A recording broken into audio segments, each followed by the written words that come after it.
तर आषाढी वारीमध्ये सुरक्षेसाठी एअर ॲम्ब्युलन्सची सुविधा उपलब्ध करून देण्यात आली आहे। लाखो भाविकांच्या उपस्थितीत आपत्कालीन परिस्थिती गंभीर रुग्णांना तातडीने उच्चस्तरीय उपचारासाठी हलवता यावं यासाठी ही विशेष व्यवस्था करण्यात आली आहे। याचा आढावा घेतला आमच्या प्रतिनिधी।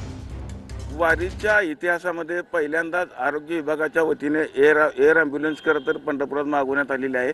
आपण बघू शकतो की आषाढी यात्रेमध्ये लाखोच्या संख्येने भाविक पंढरपूरमध्ये येतात।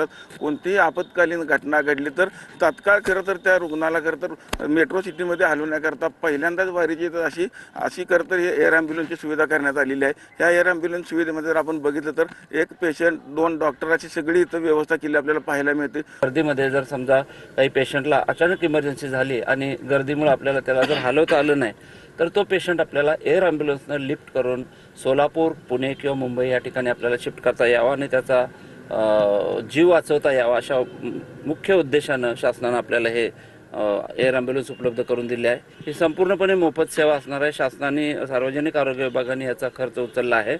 आरोग्यमंत्री श्री प्रकाश आंबेडकर साहेबांचा एकच हेतू होता की या वारी जी आहे ज्याच्यामध्ये लाखो भाविक येतात त्याच्यामध्ये कुठलीही जीवितहानी कुठल्याही वारकऱ्याची होऊ नये, त्याला कुठल्याही प्रकारची गैरसोय होऊ नये आणि जसे आलेत तसे देवाचं दर्शन घेऊन त्यांनी परत आपल्या आपल्या गावी रिटर्न जावं। पंढरपुरातून कॅमेरामॅन विनोद सर, रवी लवेकर, TV9 मराठी।